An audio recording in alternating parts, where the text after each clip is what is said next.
Olá, seja bem-vinda, seja bem-vindo a mais nova série de podcast do Grupo FESA, o E-Podcast, onde conversamos sobre carreiras diversas.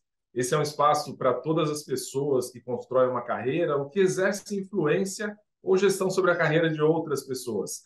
Aqui nós falamos sobre carreiras de mulheres, de pessoas negras, de pessoas com deficiências, de pessoas LGBTQIAP+, e pessoas de diferentes gerações e suas interseccionalidades. Nossos entrevistados mais especiais são convidados a compartilhar sobre suas histórias de vida, sobre as suas jornadas profissionais e sobre soluções que enxergam para um mundo corporativo mais diverso e mais inclusivo, onde o senso de pertencimento seja uma tônica e não uma busca infindável para pessoas de grupos subrepresentados das empresas brasileiras. O E-Podcast Carreira Diversas foi assim batizado porque é um fórum para você e para mim, para nós e para elas e para eles. Aqui não se exclui com ou, apenas se acrescenta com o E. Eu sou Jaime Almeida, diretor de Diversidade e Inclusão da FESA.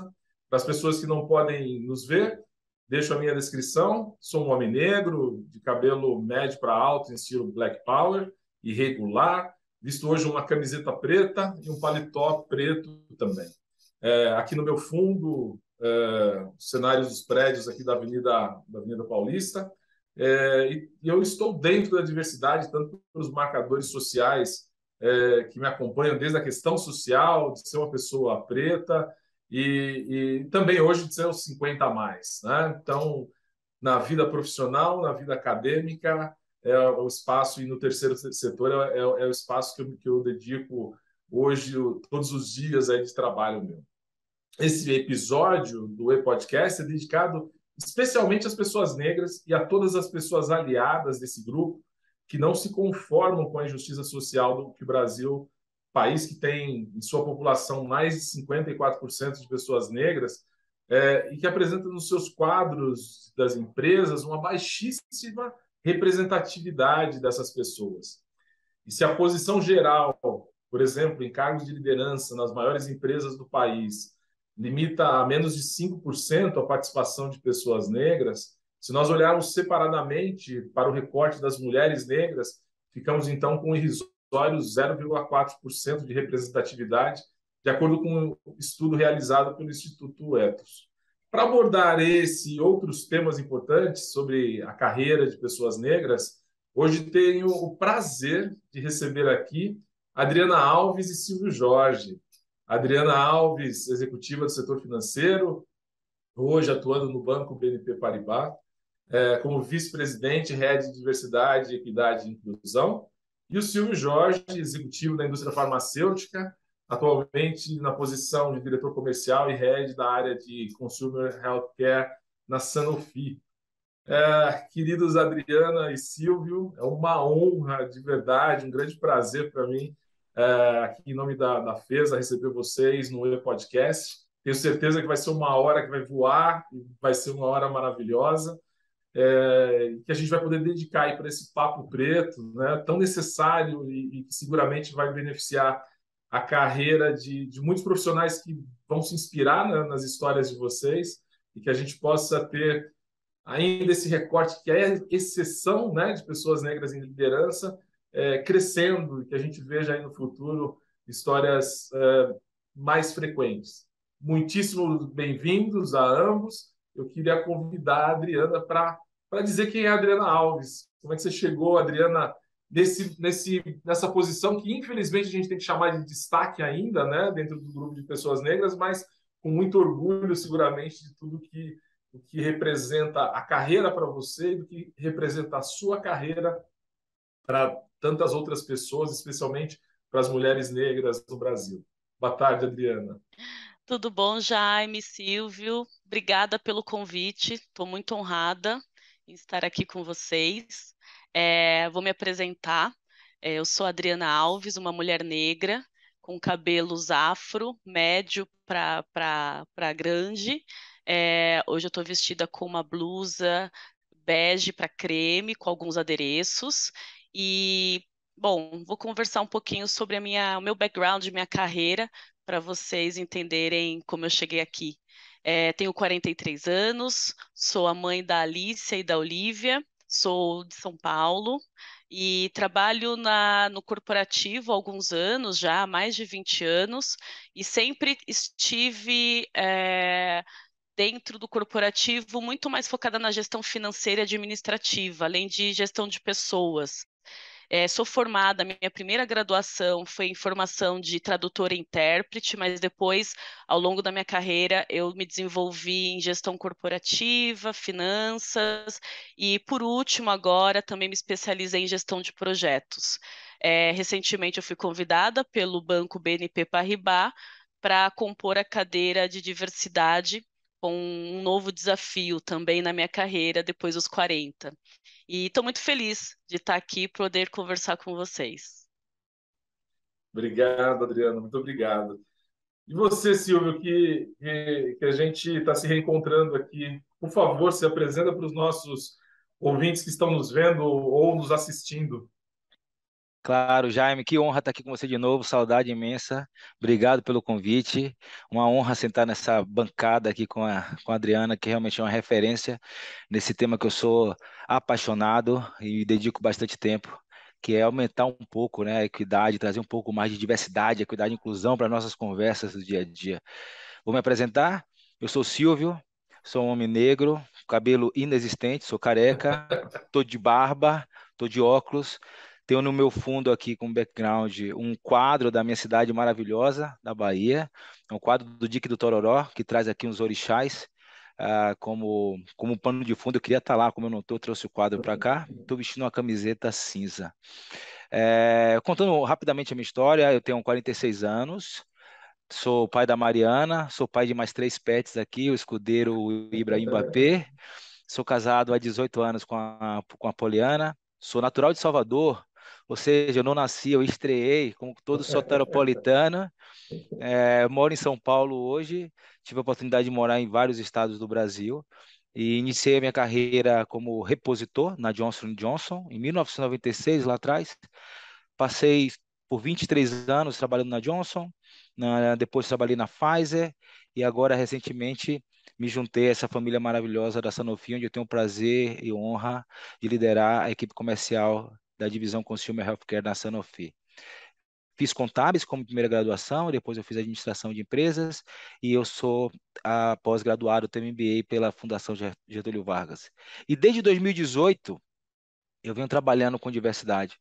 Mesmo sendo reconhecido negro hoje, eu demorei um pouco para entender o meu papel diante dessa pauta e só depois de bem mais velho, com um pouco mais de maturidade, eu aceitei trabalhar nesse tema. Então, desde 2018 que eu trabalho fortemente, não só para uma busca de equidade étnico-racial, mas para trazer equidade em qualquer grupo minorizado. Então, uma honra imensa poder falar aqui neste grupo preto maravilhoso.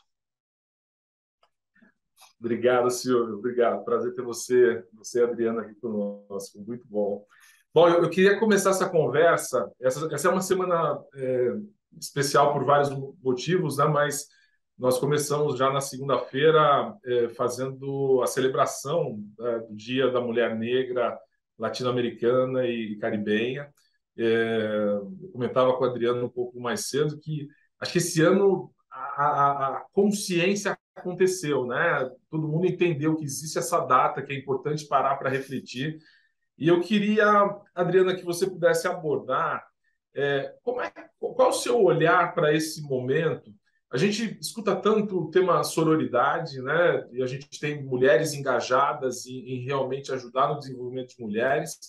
E me parece, e é isso que eu gostaria de ouvir de você, que a mulher negra abraçou a questão da sororidade e de uma subir, puxar a outra, e a integração ela está muito presente. É isso mesmo? É assim que está acontecendo? É uma boa pergunta, Jaime. E até vou fazer aí um adendo. Além do meu trabalho corporativo, eu faço um trabalho muito forte no voluntariado, né? Então, eu sou mentora de carreiras para mulheres negras, para mulheres em geral, não negras também, mas o meu grande foco são as mulheres negras no corporativo. Sou coordenadora do programa Aceleradora de Carreiras do Mulheres do Brasil, dentro do Comitê de Igualdade Racial lá, também com a intenção de acelerar essas mulheres, né, que são tão preteridas dentro do mercado de trabalho.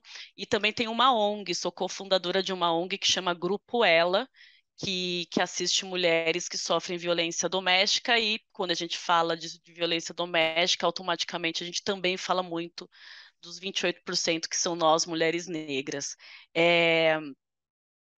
Eu acho que melhorou demais, porque se eu olho para o meu passado, eu me sentia.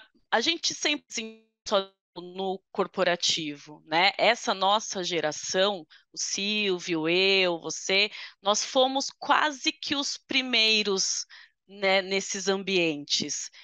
E então a gente já não tinha representatividade. A gente ainda não tem tanto, né, gente? Mas melhorou mais.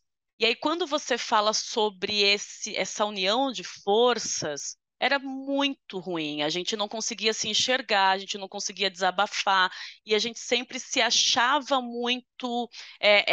Aquela sensação de que será que é só comigo que acontece isso? Esse ambiente é hostil só comigo? E aí, de um tempo para cá, realmente criou-se um momento muito forte de união dessas mulheres. Eu acho que até o fato da gente ter vivido esse movimento externo, né, vindo dos Estados Unidos, depois do George Floyd, veio a pandemia, a gente conseguiu unir mais, se vincular mais a essas mulheres, até de uma forma online mesmo, acho que ficou até mais fácil pensando assim. E eu consegui entender que essa união fez a gente se fortalecer mais. O movimento corporativo aqui no Brasil se fez maior através dessa união. E aí a gente conseguiu, eu vejo isso, se a gente conseguiu ter esse olhar de, nossa, não é só comigo, é com ela, é com ela, é com ela.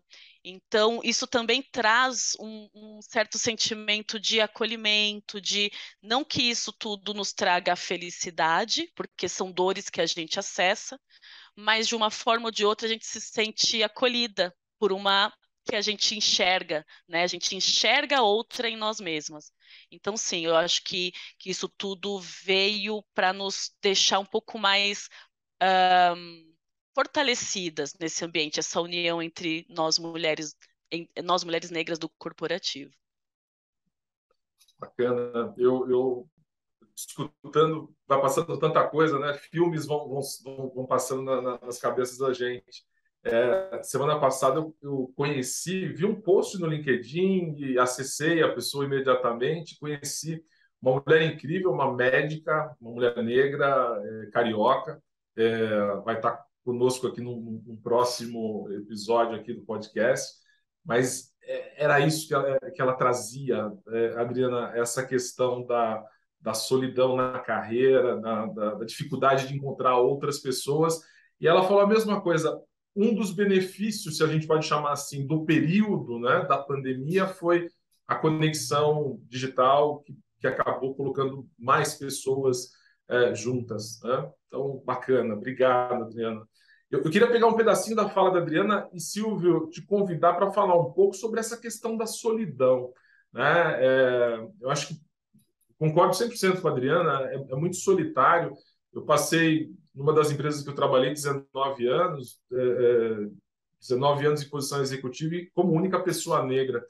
É duro você olhar para o lado e não conseguir encontrar outras pessoas, né? E aí o que acaba acontecendo é que o senso de pertencimento ele fica realmente muito fragilizado, né? Como é que você vê esse tema da solidão, de ser pessoa única em um grupo? Tenho certeza que, da mesma forma que aconteceu com a Adriana, comigo, já ouvi de você, sei que também já passou isso. Como é que você enxerga esse tema da solidão e não desanimar, né? Não, de continuar aguerrido como é você com a causa também?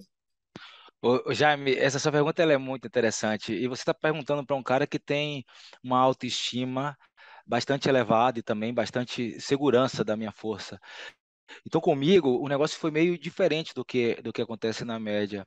Porque eu até 7 anos atrás, eu me achava um homem branco igual a todo mundo. Eu acho que eu me via como Tom Cruise, sabe o Tom Cruise, o ator? Eu me via como ele. Então, eu não sabia, eu sentia todo o efeito do racismo estrutural, que todos vocês sabem. É, mas eu não conectava ao racismo tudo que eu sofria. Eu achava que quando eu entrava na farmácia, que o segurança me acompanhava, era porque talvez eu tinha cara de pobre, né? Então, cara de pobre, as pessoas acham que podem ser marginalizados. Quando eu passava eh, nos controles ali do aeroporto e sempre apitava comigo, eu falava, cara, um negócio meio estranho, só apita comigo, né? E vários outros exemplos que vocês, homem e mulher negra, que sabem bem. E aí, eu não me sentia só até então. Então, é muito louco, porque eu sofri o racismo, sofria muito, me sentia muito mal, mas eu não sofria. Até o dia que foi assim, muito marcante para mim, foi memorável, quando eu de fato me reconheci negro. E no dia que eu me reconheci negro, eu falei, caramba, tudo aquilo que eu sofria lá atrás era racismo, e agora sim, eu já numa posição de liderança, numa organização multinacional, eu me via só. Eu falei, caramba, mas quer dizer que a vida inteira eu estava só, mais ou menos, sabe? Cai uma realidade de tudo que passou na sua vida. E naquele momento, eu fui buscar muito forte na minha essência de autoestima, por isso que eu comecei falando sobre isso, para poder primeiro não deixar, né, com que a maioria, com que a sociedade estruturalmente racista diminuísse as minhas possibilidades e fizesse com que tudo que eu acreditava lá atrás, que eu tinha poder, que eu tinha poder de alcance, fosse reduzido. Então, eu costumo dizer para todo mundo, e várias pessoas que eu dou coaching, que eu dou mentoria, eu costumo dizer que isso daqui é algo diário, é uma luta diária. Então, todos os dias você tem que se provar para você mesmo. Todo dia você tem que se olhar e falar: nossa, eu sou importante, eu tenho poder de mudança, eu tenho poder de realização, eu sou competente, eu posso fazer. A minha cor da pele é a minha linguagem. Isso não significa a minha competência. É a minha linguagem, e se você se incomoda com ela, paciência, eu vou continuar seguindo. E isso me deu uma força imensa para continuar, né, buscando não estar sozinho, e sim buscar aliados, e aí que veio a riqueza da diversidade, equidade e inclusão, porque eu decidi intuitivamente naquele momento, mas hoje eu falo que foi sábio, eu decidi por aliados, por buscar aliados, através do conhecimento, através das conversas.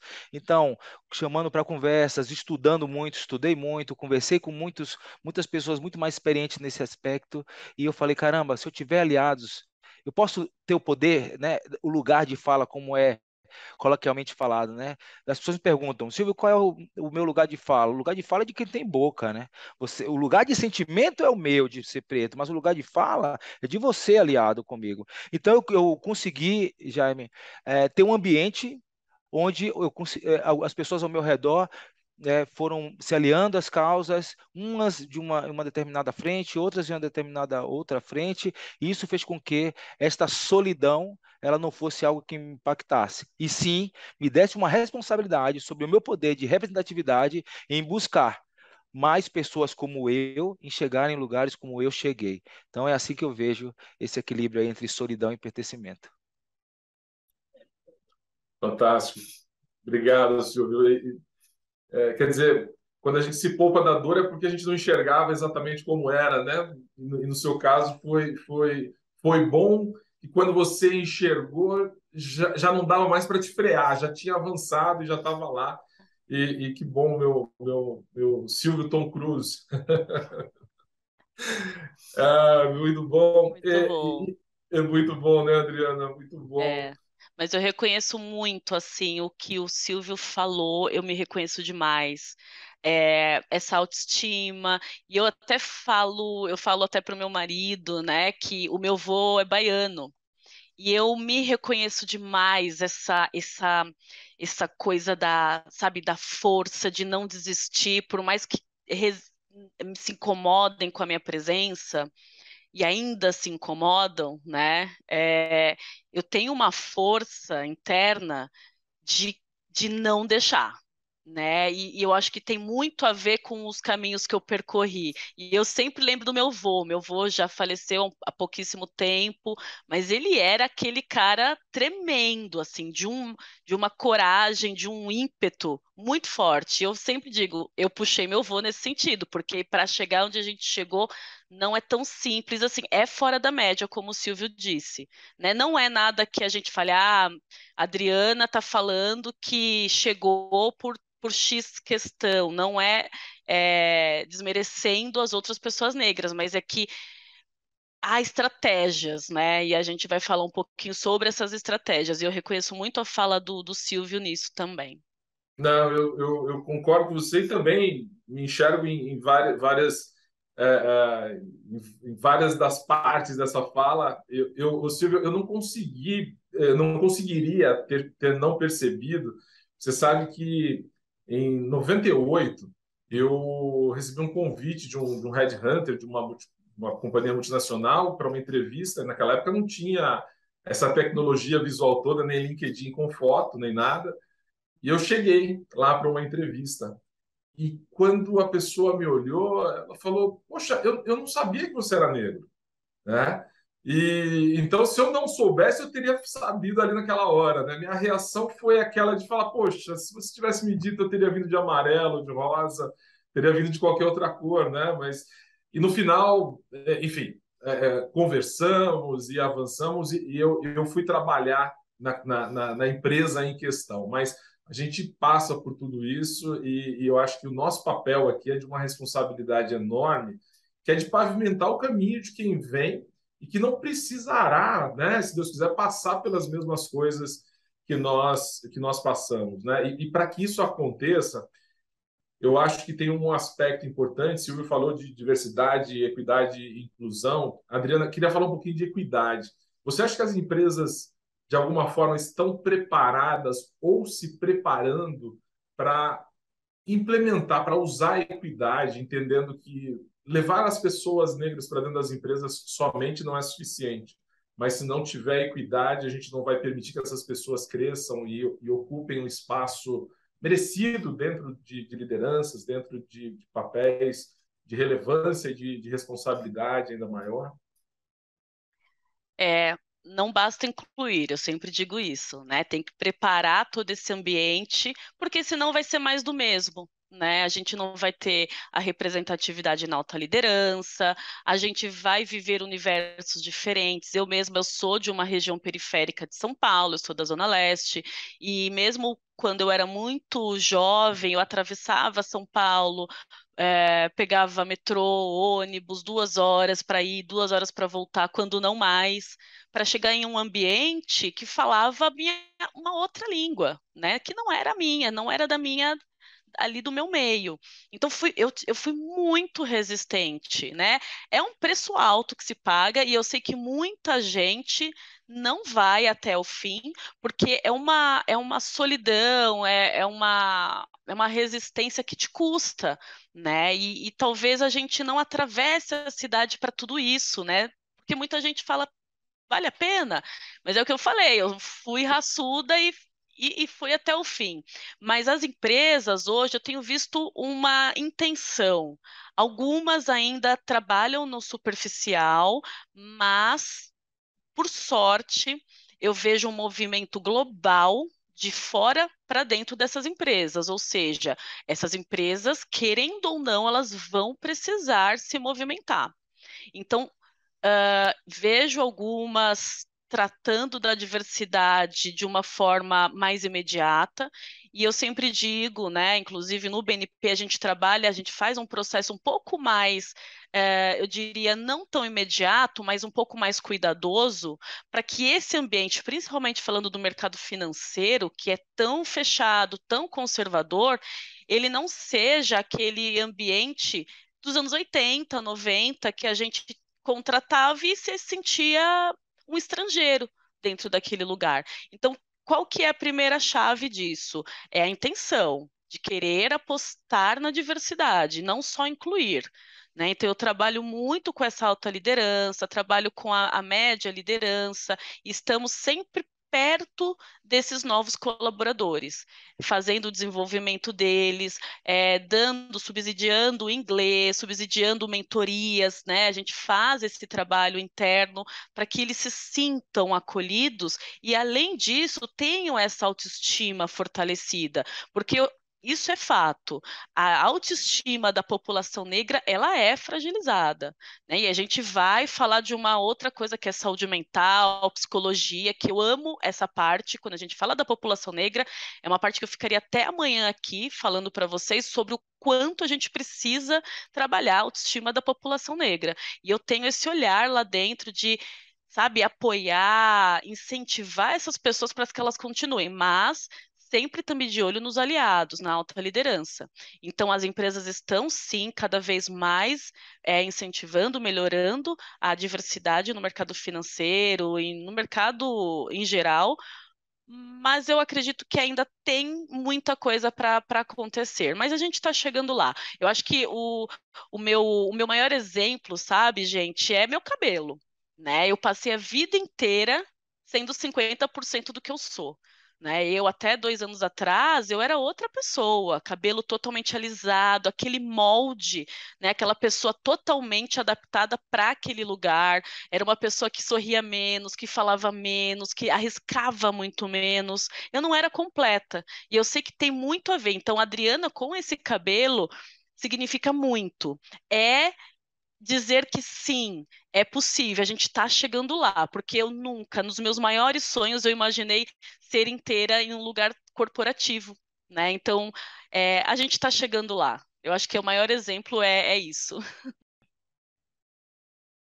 Eu estou aqui na aflição de ver tanta coisa que a gente tem para conversar aqui, e realmente precisaríamos de horas mesmo, né? Mas eu, eu já escutei de muitas colegas, né, mulheres negras, essa obrigação de alisar o cabelo para se sentir um pouco melhor aceita dentro da empresa.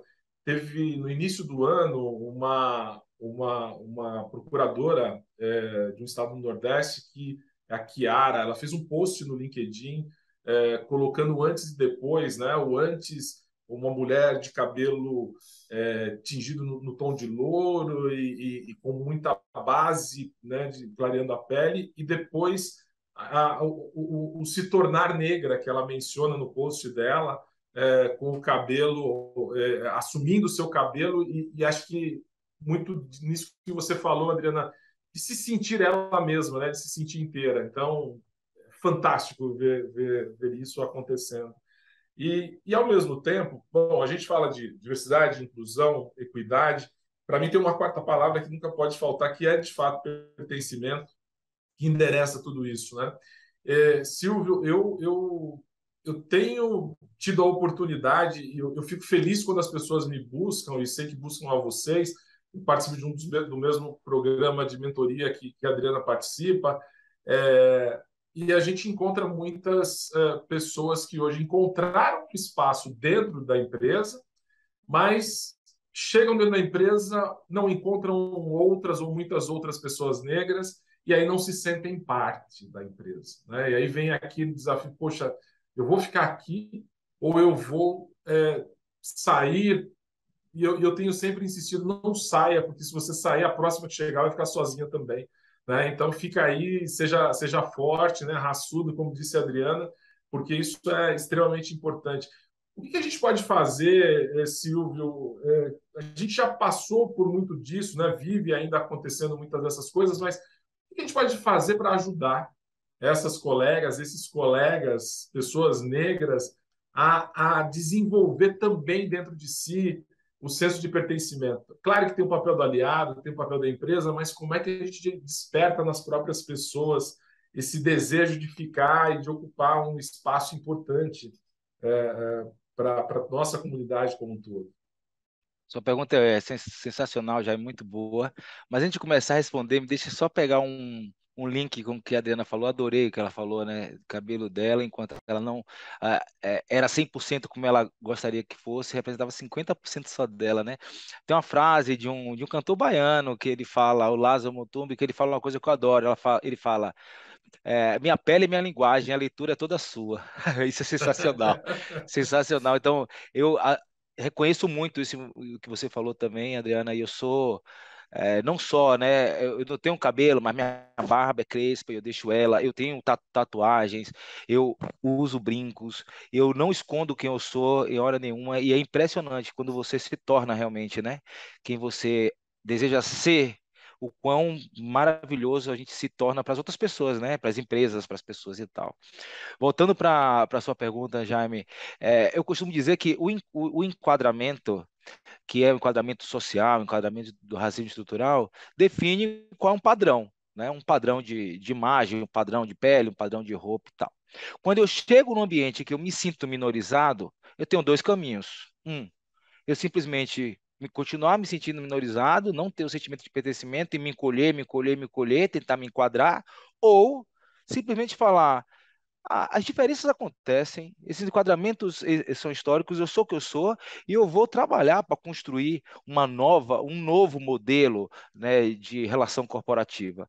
E é assim que eu recomendo para que todas as pessoas que estejam nos ouvindo, principalmente os pretos e as pretas, a gente vai ser minoria durante muito tempo nas corporações, e como você bem trouxe, Jaime, quanto mais o cargo for subindo, cargos executivos, a gente vai continuar sendo minoria para os próximos anos. Eu costumo dizer que é um passo de cada vez. Hoje eu quero que a sociedade esteja um pouco melhor que ontem, mas eu acho que a gente está muito distante ainda, né, de fato um equilíbrio. 56% da população brasileira é negra. Quando é que a gente vai ter 56% da população dos executivos negros? Tem uma jornada pela frente. Então, saibam disso. A primeira coisa, assim, tenham consciência. Tenham consciência que isso é uma verdade, isso acontece, mas você chegou lá. E você chegou lá, provavelmente, barra, certamente, pelas suas competências. Então, desenvolva claramente as fortalezas que você tem, entenda as fortalezas que você tem e trabalhe nelas, que provavelmente, considerando o estatístico, né, a grande maioria dos negros vivem em sociedades periféricas, em bairros periféricos, não tem acesso a uma série de coisas, provavelmente você tem as competências que a grande maioria dos privilegiados não tem. Por exemplo, resiliência, por exemplo, adaptabilidade, por exemplo, flexibilidade, por exemplo, vontade de vencer com senso de urgência. Eu costumo dizer, né, para as pessoas, tem uma pessoa que tem mais é, força de vencer do que um negro ou uma negra que sai da periferia, fica 4 horas por dia no ônibus, sem comer direito, vai para aula, tal, volta. No caso da mulher, pela sociedade machista, ainda tem que ter um papel definido pela sociedade, fazer um monte de coisa e tal, e no outro dia tá inteira. Tem pessoa mais resiliente que essa? Não tem. Mas na hora da gente buscar o currículo, o que é que a gente vai buscar? Se estudou naquela faculdade, se fala aquela língua, se fala aquela outra língua. Então, se você chegou lá, é porque você tem competências muito, muito, muito fortes e que trouxeram uma força de competitividade para você. Então acredite em você, vá para o segundo passo, que é tenha essa autossegurança da sua força e não queira fazer com que as suas fraquezas sejam as suas fortalezas. Faça com que as suas fraquezas não sejam lembradas, mas foque nas suas fortalezas. Eu, eu costumo dizer que a grande virada da minha carreira foi quando eu decidi ser quem eu sou e focar nas coisas que eu sou forte. Eu falo inglês. O meu inglês é de quem aprendeu velho, de quem estudou sem curso. Então eu tenho uma série de falhas no meu inglês. No dia que eu decidi falar, caramba, Silvio, você que se comunica bem, você tem uma energia forte, você tem um carisma, vai com tudo. Às vezes eu erro ali alguma coisa gramatical e tal, mas quando eu falo, eu gero um impacto. Por quê? Porque eu vou do carisma que eu tenho, no envolvimento de liderança que eu tenho. Até o dia que eu estava batalhando para falar com a pronúncia certinha, que eu via meu colega que morou nos Estados Unidos falar, estava falando, não consigo, não consigo, eu era meio que engessado e eu não despertava para os outros o melhor. Então, se você chegou aí, você provavelmente seja uma minoria, porque você faz parte do grupo minorizado socialmente. Beleza, mas você chegou aí por sua competência, tenha força, busque as suas fortalezas e desenvolva discussões de diversidade, porque você vai ter aí um pouco mais de espaço frutífero para as próximas gerações. Então, esse é o grande convite. Se você puder engajar nessa nossa causa aqui, a causa do Jaime, da Adriana, você certamente vai fazer com que esses passos que eu falei aqui eles sejam um pouco mais longos e a gente chegue mais próximo de uma equidade. Bacana, Silvio, bacana. Eu espero que para a Alicia, para a Olivia, para a Mariana, para o Jaiminho, o caminho já esteja aí melhor pavimentado, né? Mas tem bastante gente ainda entre nós e eles. É, eu eu ia pedir perguntar a mesma coisa para a Adriana, mas vou perguntar para a Adriana o seguinte, Adriana, pela estatística, né, o Instituto Ethos fez uma pesquisa um tempo atrás e dizia que precisava de mais 100 anos para chegar nessa equiparação, né, vis-à-vis a demografia do Brasil com a questão de justiça racial. Eu, honestamente, não sou tão otimista assim, eu acho que vai muito mais do que 100 anos para isso, porque nos últimos 20 eu vi pouquíssima coisa acontecer. O que a gente pode pensar, né, de políticas afirmativas ou que tipo de movimento você tem visto aqui ou fora do país que você acha que pode acelerar? A gente sabe que não tem receita mágica, né? Não tem receita pronta, mas de onde é que a gente pode tirar aí mais inspiração para que uma aceleração aconteça? Jaime, a gente tem que fazer diferente nas empresas, né? Primeiro que é aquilo que eu falei inicialmente, tem que ter intencionalidade. E eu vejo muito as empresas lidando com diversidade somente em grupos de afinidade, somente aquela coisa fechada, e não é. Né? Eu falo por mim mesma como um grande exemplo de como eu cheguei em lugares com independência, autonomia e até em lugares de poder mesmo. Eu cheguei me relacionando estrategicamente. Né? Então, quando a gente fala de relações de poder e o corporativo é totalmente sobre isso, a gente precisa entender esses movimentos. Então, não tem como. Eu falo muito isso para a alta liderança, para as pessoas que se dizem aliadas. Eu preciso de você, mas eu preciso de você de verdade. E eu vou cobrar isso de você, né? Genuinamente. Porque a gente não consegue movimentar isso tudo se a gente não tiver esses aliados juntos. Tendo esses aliados, tendo a alta liderança nos apoiando de verdade, a gente consegue reestruturar esse lugar. Reestruturando como? Fazendo ações afirmativas, né? Então, eu falo muito isso, gente. Se abrir uma vaga, vamos deixar essa vaga exclusiva para mulheres negras. E aí a gente ouve, sim, pessoas que, né, aí chega no, mas a gente precisa do inglês tinindo, a gente precisa da faculdade XYZ. Não, diversidade, aí eu volto. Diversidade é sobre a gente ter a intenção também de nos esforçarmos para fazer essa diferença. Né? Eu cheguei até aqui porque alguém me deu oportunidade. Pelas minhas competências, sim, mas eu sei que muita gente na periferia tem muita competência, gigantesco. A periferia está cheia de gente competente. Elas só precisam de oportunidade. Então, Sim. faço essa provocação lá dentro de que, olha, é o que o Silvio também falou, a gente está perdendo oportunidades. Então, quando eu falo sobre diversidade, eu gosto muito de falar sobre business também. Né? O quanto a gente quer avançar em relação a novas ideias, inovação de fato, porque se a gente ficar só entre os iguais, a gente não vai ter inovação. Né? O mercado vai cobrar isso da gente. Então, deixa eu fazer também essa diferença para você. Tem que ter intenção de mudar. Então, quando a gente abre vagas, a gente precisa. E eu falo: olha, se você quiser, eu faço organicamente essa busca. Né, porque também tem essa dificuldade. O mercado corporativo nem sabe aonde buscar esses talentos, né, os talentos negros.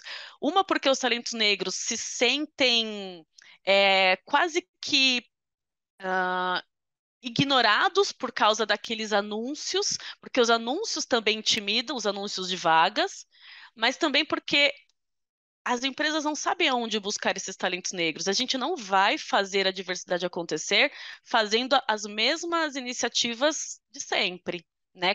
Pegando, indo atrás de consultorias que nem sabem de fato o que é diversidade. Então, é o que eu sempre digo: deixa que eu apoio, mas precisa ter intenção. Aí, assim, a gente vai conseguir desenvolver. Eu sei que não dá para a gente falar de diversidade, e eu sempre brinco: calma, que eu não vou fazer uma revolução aqui. Né? Eu Uhum. não vou fazer revolução, mas eu quero transformação. Vamos fazer isso com uma constância para que isso seja todo dia um dia diferente, né? Porque às vezes eu chego e as pessoas ficam intimidadas, como se eu fosse arrancar alguém de uma cadeira e colocar uma pessoa negra. Não é sobre isso. É sobre desenvolver essas pessoas, ver um progresso, né? E é aquilo também que eu falei, não é a curto prazo, realmente. A gente vai ter que ter essa paciência, mas que seja constante. Há que ter intenção e há que ter essa transformação diária. Poxa, escutando você, escutando o Silvio, a gente fala muito no papel do aliado, né? A gente fala aí bastante na questão do tempo, a gente não vai mudar do dia para a noite, o que já vem aí de séculos. É, então, eu acho que esse posicionamento, né? A gente vai precisar voltar para conversar mais, né? A gente precisa levar essa história ainda muito mais adiante, mas. Vamos falar de aliado. Como é que a gente ajuda os aliados a se fortalecerem? Eu muitas vezes percebo que muita gente que tem um desejo genuíno de ajudar não sabe, às vezes, ou ainda não entendeu por onde ir. O Silvio, que mensagem você daria para as pessoas não negras que querem, ou que se dizem já aliadas, né, das pessoas negras, para que esse caminho ele seja potencializado, né? O que você pensa sobre isso? Ô, Jaime, excelente mais uma vez sua pergunta, e realmente precisaríamos de mais horas aqui, é muito prazeroso, tô Muito bom. adorando essa conversa. Ô, Jaime, eu vou falar em alguns aspectos, vou falar primeiro no aspecto que a Adriana citou, que eu gosto muito, que é o aspecto de negócios. 56% da população brasileira é negra, quem consome nossos produtos, nossos serviços é negro, são os negros. Se nós não entendermos isso, a gente provavelmente não vai conseguir entregar um portfólio de serviço, produto para o nosso consumidor. E com isso a gente reduz a nossa competitividade. Reduzindo a nossa competitividade, provavelmente eu perca chances de crescimento, perca chances de entrega de negócio. Segundo, a diversidade, para mim, acho que no futuro isso pode mudar, para mim já mudou. Na verdade, não é diversidade, é individualidade. Como é que eu consigo entender a pessoa pelo que ela é, o indivíduo? Olha a riqueza da gente aqui. É três pessoas diferentes, com histórias diferentes, e que cada um aberto olhando para o outro, a gente tem certeza que a gente vai sair daqui muito mais forte. Você imagina isso nas corporações? Nas corporações é isso. Você tem uma mesa e normalmente, né, a empatia, inclusive, ela é um pouco desviada do conceito original. As pessoas falam, você tem empatia porque você gosta das pessoas que pensam igual a você. Não, isso não é empatia. Na verdade, é assim, isto é zona de conforto. Eu gosto de falar e quero ser aceito, então as pessoas que pensam igual a mim, ao meu redor, vai ser mais fácil. Agora, que coisa linda. Pense, as pessoas que pensam igual a você colocando, diferente a você, você colocando na mesa, saindo dali com um conceito muito mais completo, muito mais plano. A diversidade é isso. Busque o que cada indivíduo tem de experiência, de conhecimento, para construir para o todo, para gerar um ambiente de trabalho mais produtivo, para gerar um ambiente de trabalho mais saudável para todos. Então, o segundo aspecto é sobre isso, é como é que a gente trata de individualidade. Terceiro, é que assim, a sociedade ela vai mudar. Quer queira a grande maioria, os privilegiados ou não. Então, o meu convite é: venha, ajude, faça parte disso. Você certamente vai se desenvolver como indivíduo, como pai, como mãe, como ser humano, como namorado, como namorada. E, acima de tudo, você vai deixar algum legado para a sociedade que vai vir para frente, para as próximas gerações, como pessoas que trabalharam para trazer um ambiente um pouco mais na- saudável, um pouco mais natural. A gente está falando de uma coisa que é muito interessante, né? Seja intencionalmente ou não, a gente está falando de uma coisa que não deveríamos falar, que é respeite a pessoa pelo que ela é e agradeça, né? Agradeça as pessoas que estão ali do seu lado. E por favor, a gente não vai conseguir fazer isso. A maioria capitalista é a maioria branca, a maioria detentora do conhecimento é a maioria branca, a maioria que está nos poderes públicos é a maioria branca. Então, se a maioria branca não vier, a gente vai perpetuar, né? Não vai perpetuar, mas vai ser um pouco mais doloroso essa mudança e provavelmente a nossa sociedade ela não vai crescer. E aqui eu cito, para terminar, eu cito Angela Davis, uma passagem dela muito bacana, uma ativista americana que falava: quando a mulher negra cresce, toda a pirâmide social cresce. Quando o negro cresce, toda a pirâmide social cresce. Maravilhoso, Silvio, maravilhoso, muito bom. E Adriana, você tem alguma coisa que você acrescenta ainda no papel do aliado aqui? Eu quero. Eu vi que eu vi no seu olhar que tinha alguma semente para botar aqui É, também. é, eu me identifiquei muito com o Silvio em várias questões, assim, porque eu sempre fui, e ainda mais com o cabelo liso, e falar, eu sempre recebi elogios, entre muitas aspas, né, de que eu tinha os traços finos e blá blá blá. Então, com o cabelo liso, a minha passabilidade era bem boa, assim, para a sociedade, né? E aí, entrando no corporativo, eu só me via muito sozinha ali, e automaticamente eu tive muitos amigos brancos. Eu tenho muitos amigos brancos, amigos de verdade, assim, sabe, de muitos anos. E até hoje eu construo amizades com muita gente branca. E aí, não só no corporativo, mas fora no pessoal, eu eu tenho uma paciência, sim, de letrar, de instruir, etc. Mas é uma outra coisa que o Silvio também falou. A gente acaba se tornando tão mais resiliente, mas a gente tem uma facilidade em reconhecer pessoas também, né? Porque a gente passou por tantos lugares difíceis. Foi tão difícil chegarmos onde a gente chegou que, para mim, eu leio pessoas agora, né? Pro bom ou pro mal, eu consigo ler muito as pessoas assim num clique. E aí, quando vem uma pessoa genuinamente querendo aprender, eu assim super todo lado. Então, esses são os meus grandes aliados, meus amigos, as pessoas de dentro da empresa que eu sinto que querem aprender. E aí eu dou instruções. Aliás, gente, tem tanta informação hoje em dia, acesso livre a tudo, né? Então eu indico autores, escritoras, pessoas que eles conseguem adquirir mais conhecimento até do que eu tenho, porque eu não sei de tudo também.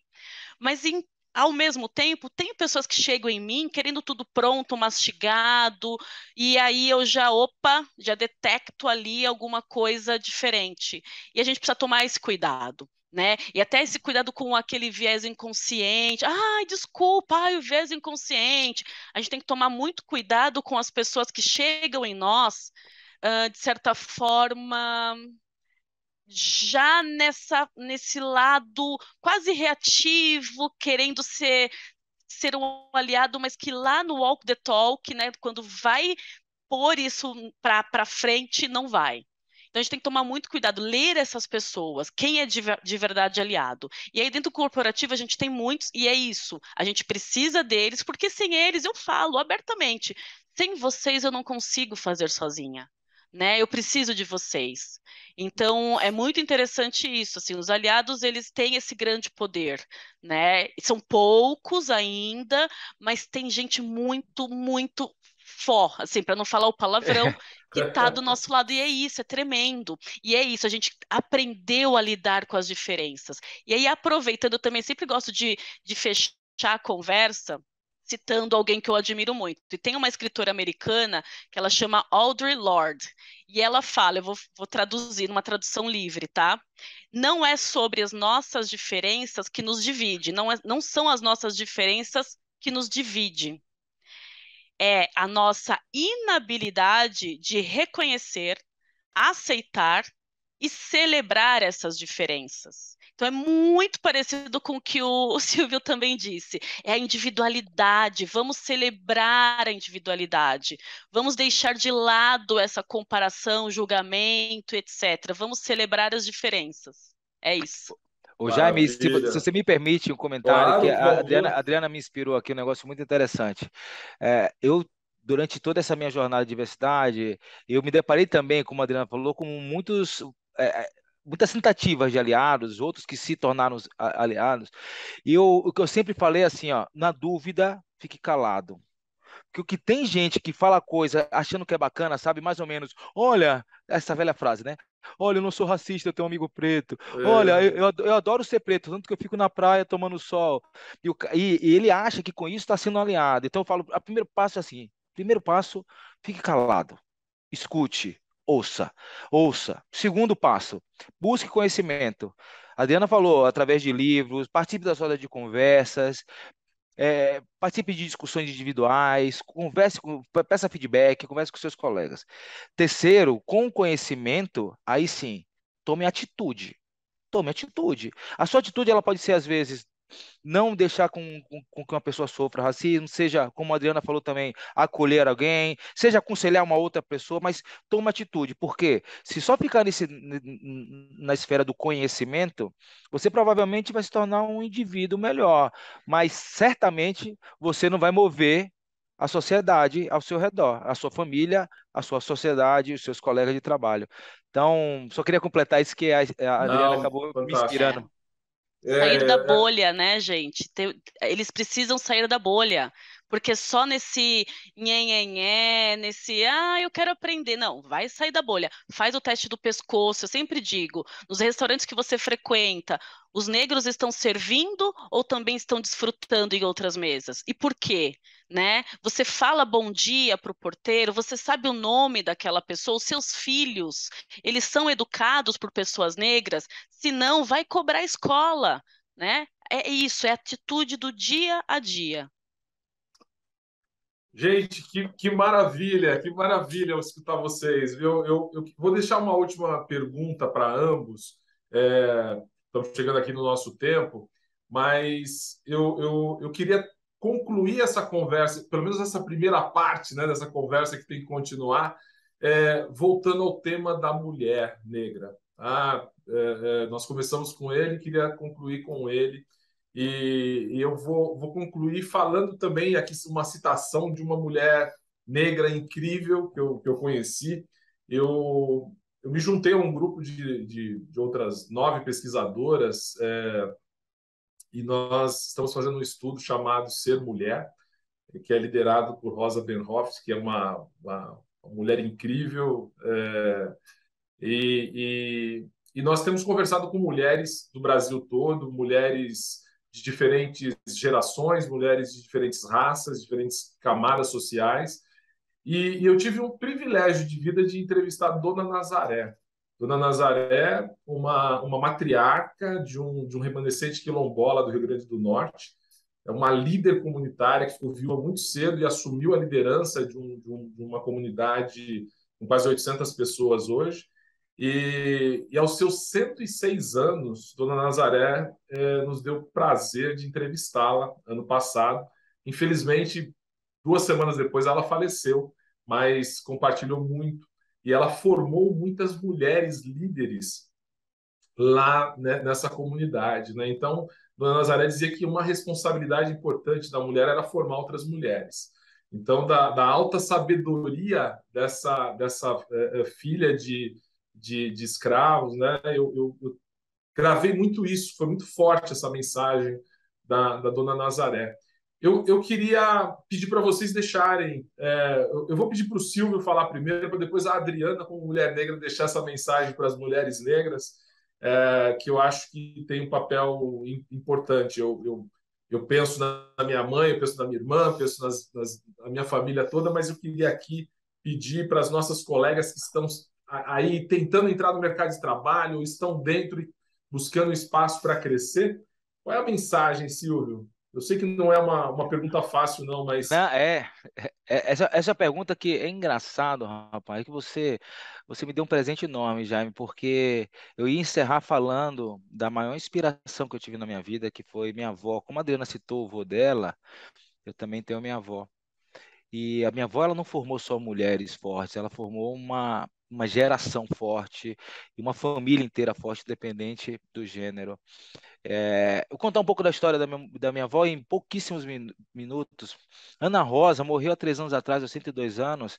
Era uma mulher analfabeta que nasceu em 1916, na roça de Sergipe. Ela negra, foi obrigada a casar com uma pessoa que ela não gostava, aos 14 anos de idade, e ela teve a minha mãe. Ela, negra, mulher, pobre, numa sociedade completamente machista, no meio da roça, ela foge com a minha mãe. A- Junta ali os panos dela, pega a minha mãe com 4 anos de idade e foge, porque ela disse: Eu não vou viver debaixo de um comando machista. E ela foge. Foge, vai morar numa lavanderia em Salvador, vai trabalhar em troca de dormida e comida, e enfim, construir a família. Todas as vezes da minha vida que eu tive momentos onde a minha autoestima abalou, onde alguém quis me diminuir, onde eu tive um momento ali de decisão muito forte, eu me inspiro nessa mulher, porque se essa mulher teve essa coragem, na década de 40, analfabeta, preta, mãe solteira, lá de Sergipe, ela fez isso, o que eu tenho que fazer com a sociedade? O que eu tenho que fazer comigo? Então, para todas as mulheres que estão me ouvindo, devido à história, essa, que foi a pessoa mais sensacional que eu conheci na minha vida, meus valores vieram de uma educação muito forte, é assim, a força está dentro de vocês, a coragem está dentro de vocês, a competência, a riqueza está dentro de vocês. Vá buscar seu espaço e ajude a educar seus filhos, a sua família, os seus colegas a verem o valor que você tem.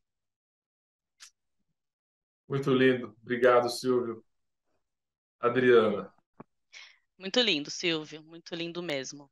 É, Às vezes me perguntam, né? Fiquei emocionada.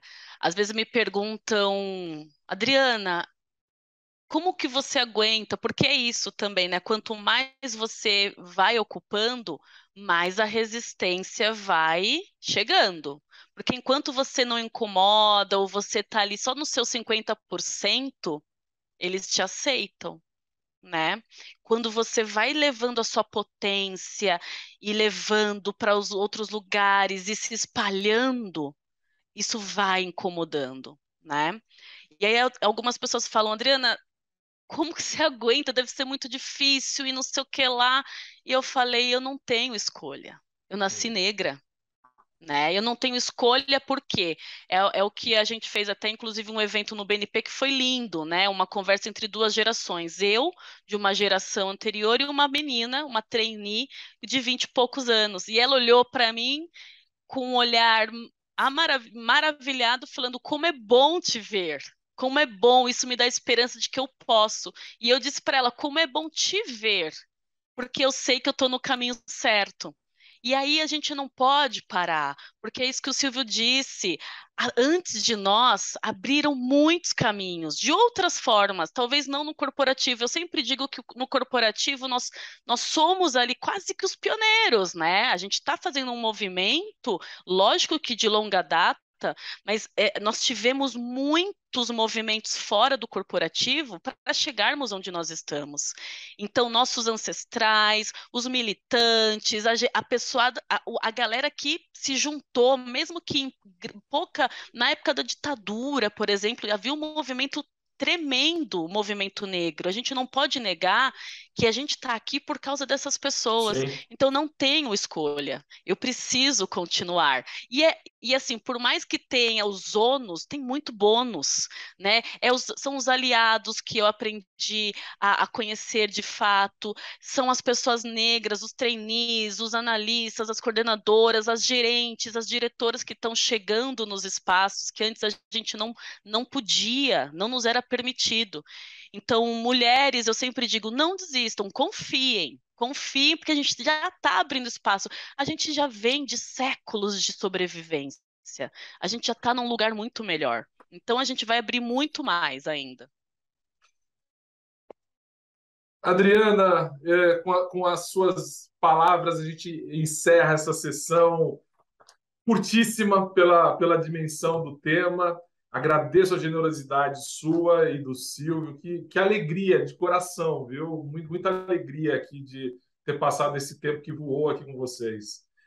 Bom, o e-podcast ele pode ser visto nos canais da FESA, no YouTube, no Instagram, em todas as plataformas de podcast, como o Spotify. E eu quero agradecer a participação da Adriana e do Silvio e a todas as pessoas que estão assistindo ou nos ouvindo nesse momento. E se você curtiu, se você entende que essa conversa pode beneficiar jovens negras e negros, compartilha para essas pessoas escutarem e entrarem de alguma forma nessa conversa conosco. Então, eu agradeço. Nosso próximo episódio vai falar sobre pessoas com deficiências e a gente vai ter uma entrevista com uma mulher incrível, que é a Mari de Oliveira e o Pauê. Então, duas pessoas que vão se juntar aí ao pool de pessoas que têm participado conosco. Adriana, obrigado. Silvio, muito obrigado. Vocês são muito queridos. Espero que a gente se reencontre logo. Obrigado, gente. Fiquem bem. Obrigado.